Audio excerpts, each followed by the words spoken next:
மந்திர மயிலின் இரகசியம். ஓமெனும் மந்திரத்தின் வடிவான மயில் மீது முருகன் காட்சியளிப்பதாக புராணங்கள் கூறுகின்றன.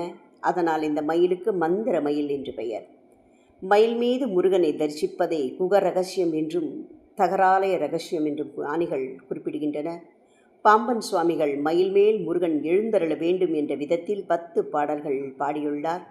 இந்த பாடல்களை பக்தியுடன் படிப்போருக்கு முருகனை தரிசிக்கும் பாக்கியம் உண்டாகும் என்று சுவாமிகளே குறிப்பும் எழுதியுள்ளார்.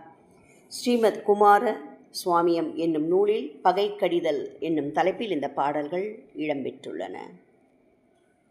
திருவளர் சுடர் உருவே, சிவைகரம் அமர் உருவே, அருமறை புகழ் உருவே, அறவர்கள் தொழும் உருவே, இருள் தபும் ஒளி உருவே, என நினை எனதெதிரே, குருகுகன் முதல் மயிலே, கொணர்தி உன் இறைவனையே, மறைப்புகழ் இறைமுனரே, மறைமுதல் பகர் உருவே, பொறைமலி உலகு உருவே, புனநடை தரும் உருவே, இறை இளமுக உருவே, என நினை எனதெதிரே, குறைவு அறு திருமயிலே, கொணர்தி உன் இறைவனையே, இதரர்கள் பலர் பொறவே, இவன் உரை எனதெதிரே, மதிரவி பல என தேர், வளர்ச்சரண் இடை எனமா, சதுரொடு வரு மயிலே, தடவரை அசைவு உறவே, குதிதரும் ஒரு மயிலே, கொணர்தி உன் இறைவனையே, பவநடை மனுநடர் முனே, படர்வுறும் எனதெதிரே, நவமணி நுதலணியேர் நகைபல மிடரு அணிமால், சிவனிய திருமயிலே, திடனொடு நொடி வலமே, குவளையம் வரும் மயிலே, கொணர்தி உன் இறைவனையே, அழகு உருமலர் முகனே, அமரர்கள் பணி குகனே, மழவுரு உடையவனே, மதினனி பெரியவனே, இழவு இலர் இறையவனே, என நினை என எதிரே, குழகு அது மிளிர் மயிலே, கொணர்தி உன் இறைவனையே, இணையரும் அருமுகனே, இத சசி மருமகனே, இனரணி புரள் பயனே, என நினை எனதுயிரே, கனபன அரவு உரமே, கலைவு உற எழுதரும் ஓர் குணமுறு மணிமயிலே, காணர்தி உன் இறைவனையே, எளியவ என் இறைவா குகா என நினை எனதெதிரே, வெளிநிகழ் திரள்களை மீன் மிளிர் சினை என மிடைவான், பளபள எனும் மினுமா பல சிறை விரி தருநீள், குளிர்மணி விழிமயிலே, கொணர்தி உன் இறைவனையே, இலகு அயில் மயில் முருகா என நினை எனதெதிரே, பல பல களமணியே, பல பல பதமணியே,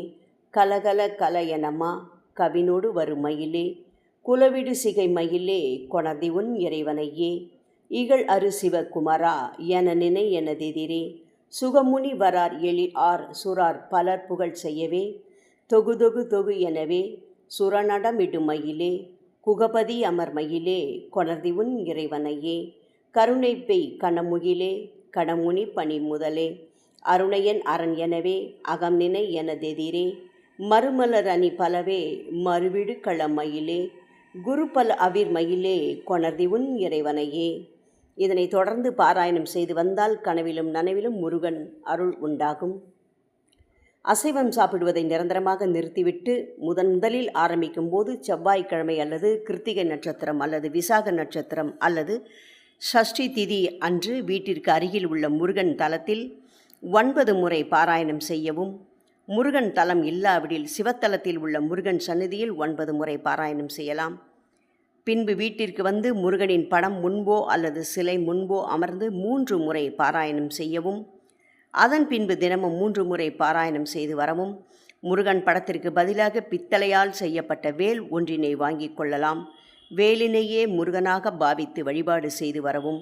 நீங்கள் வாங்கும் வேல் உங்களின் கட்டை விரலின் உயரத்தை விட 21 மடங்கிற்கு மேல் இருக்கக்கூடாது. 1 ஜான் அளவை விட குறைவாக இருப்பது நலம். வேலின் உயரம் 6 அங்குலம் இருப்பது மிக சிறப்பு.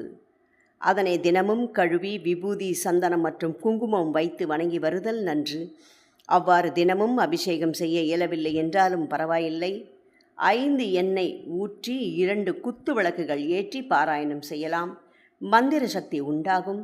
பாராயணம் வெகு விரைவில் பலனளிக்கும். முருகனின் அருளினை வாரி வழங்கக்கூடிய ஆற்றல் கொண்ட துதி இது.